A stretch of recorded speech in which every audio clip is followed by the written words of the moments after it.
कल जम्मू कश्मीर के शोपियां में सेना के काफिले पर हुए आतंकी हमले में सेना के एक मेजर शहीद हो गए थे। शहीद मेजर कमलेश पांडे का आज अंतिम संस्कार हल्द्वानी के रानीबाग में किया जाएगा। थोड़ी देर पहले शहीद मेजर का पार्थिव शरीर उनके घर पहुंचा है। वहां की तस्वीरें हम आपको टीवी स्क्रीन पर दिखा रहे हैं। परिवार के ऊपर क्या बीत रही होगी इसको बताने की जरूरत नहीं है। एक पिता जिन्होंने अपनी आंखों के सामने अपने जवान बेटे को खो दिया, एक माँ, पत्नी, बच्ची, सबके ऊपर क्या इस वक्त बीत रही होगी, क्योंकि बहुत सारी उम्मीदें थी, बहुत सारे ख्वाब, सपने जो सब अब यहां से खत्म हो गए। ये तस्वीरें हम आपको हल्द्वानी की दिखा रहे हैं। हल्द्वानी के रानीबाग में अंतिम संस्कार शहीद का किया जाएगा। साथ ही जवानों की भी वहां पर मौजूदगी। सभी इस वक्त गमगीन हैं, सभी की आंखें नम हैं। शोपियां में सेना के काफिले पर कल आतंकवादियों ने हमला कर दिया था, जिसमें सेना के एक मेजर और हमारे एक जवान शहीद हो गए थे। शहीद मेजर कमलेश पांडे का अंतिम संस्कार आज हल्द्वानी के रानीबाग में थोड़ी ही देर में होना है और कुछ देर पहले शहीद मेजर का पार्थिव शरीर बरेली से उनके घर हल्द्वानी पहुंचा है, जहां की तस्वीरें इस वक्त हम आपको टीवी स्क्रीन पर दिखा रहे हैं। शोपियां में शहीद हुए थे कमलेश पांडे आसपास के, और ये देखिए उनके पार्थिव शरीर की तस्वीरें आपके सामने हैं।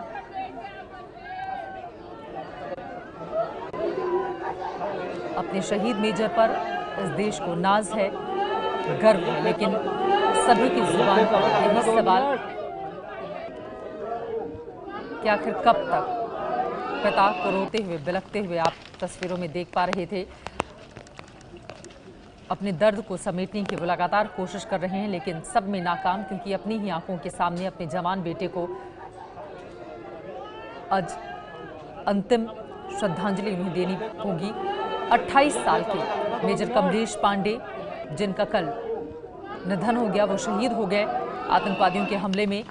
और ये उनके घर की तस्वीरें हम आपको दिखा रहे हैं। शहीद का पार्थिव शरीर जब हल्द्वानी में उनके घर पहुंचा, रानीबाग में आज अंतिम संस्कार हल्द्वानी के मेरे पड़ोसी हैं हमारे।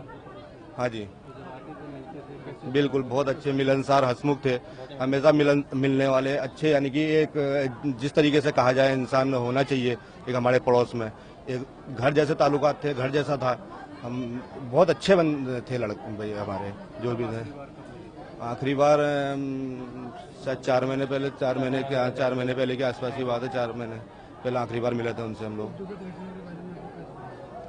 ये देखिए, होने को तो बहुत छोटी उम्र में इतना बड़ा इनने अपना नाम ले लिया, नाम करवा लिया, इतनी चीजें करा ली, आगे कहाँ तक जाते हैं। मगर आज हमारी सबसे बेकार हमारी देश की राजनीति है, जो राजनीति के चक्कर में आज हमारे देश के जवान ने, नौजवान लड़के सब शहीद हो रहे हैं। एक बार सेना को मौका दिया जाए, भारत माता की कसम, 15 दिन के अंदर पूरे हिंदुस्तान में एक नक्शा और होगा, पाकिस्तान और चीन।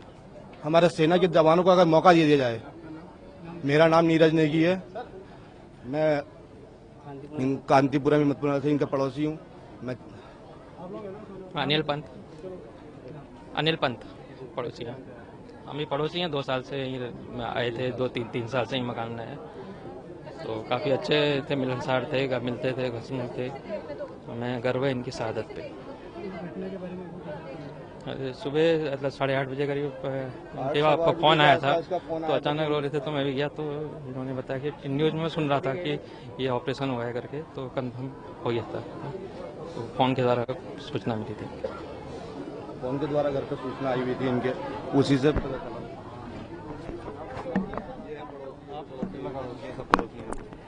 जो आसपास के लोग हैं, जो पड़ोसी हैं, उनकी बातें आप सुन रहे थे। लोगों में बेहद नाराजगी, गुस्सा देखा जा रहा है जिस तरह की राजनीति होती है और पाकिस्तान और चीन को लेकर।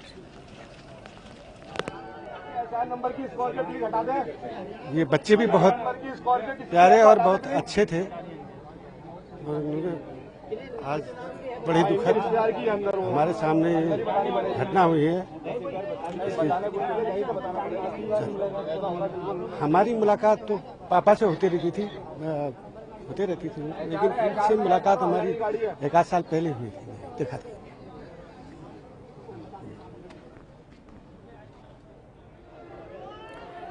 बहुत मुश्किल है उस परिवार के आंसुओं को इस वक्त रोक पाना। जैसा कि आप सुन पा रहे हैं, घर के लोगों की चीख पुकार। 28 साल के मेजर कमलेश पांडे जो अब हमारे बीच नहीं रहे, पार्थिव शरीर जब उनके घर पहुंचा तो पाकिस्तान मुर्दाबाद के नारे भी लगाए गए वहां पर।